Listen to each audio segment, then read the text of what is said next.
So a question for you. Is it your turn? Is it your time to take up the mantle? Sometime during my younger years, I first heard that expression that someone was taking up the mantle. Taking literally, it didn't make much sense because the only mantle that I knew was that ledge over the opening of a fireplace. But with time, I learned that it meant that a person was taking up the responsibilities for someone else, just like we heard about in today's first reading. And though there may be many seamless transitions from one person to the next, I believe that most of us wonder whether we're ready. Are we able to take up the mantle for another? Though he appeared confident, Elisha must have known the need to not only have the help that God gave to Elijah, but double that amount.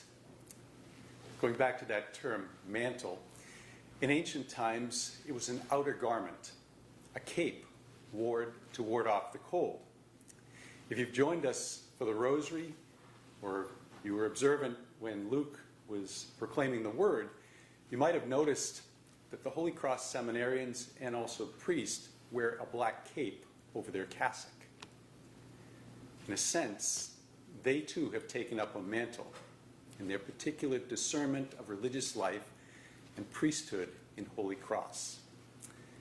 My brothers and sisters, each one of us is called through our baptismal vows to take up the mantle for someone else who is going or has returned to God.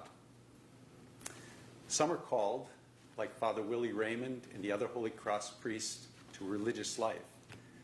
Others to be religious brothers and sisters.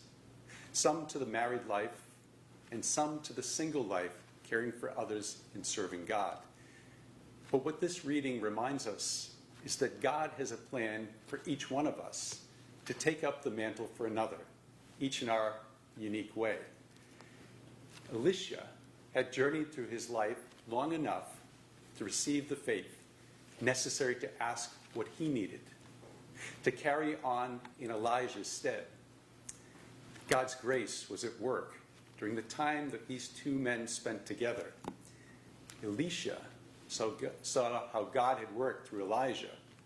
And so when the time came, when Elijah was taken up to God and his mantle fell at the feet of Elisha, we see how Elisha picked up the mantle and struck the water in his turn and said, "Where is the Lord, the God of Elijah?" At this moment, we hear and see both action and prayer. The act of taking up the mantle and striking the water of the Jordan, just as Elijah had done, and the prayer of calling upon God in his faith. What happens next is that God divided the water, allowing Elisha to fulfill his calling in taking up the mantle of Elijah, a man of God. So let me ask you, how has God called you? What mantle has he called you to take up in your life? And perhaps, who is he calling you to mentor in faith to one day to take up your mantle? I know, big topics, but big topics to pray and discuss and act on. Questions to bring to our family supper tables, or perhaps sitting out on the porch, or maybe on a walk, just like Elijah and Elisha. May God bless you and your families on this holy day.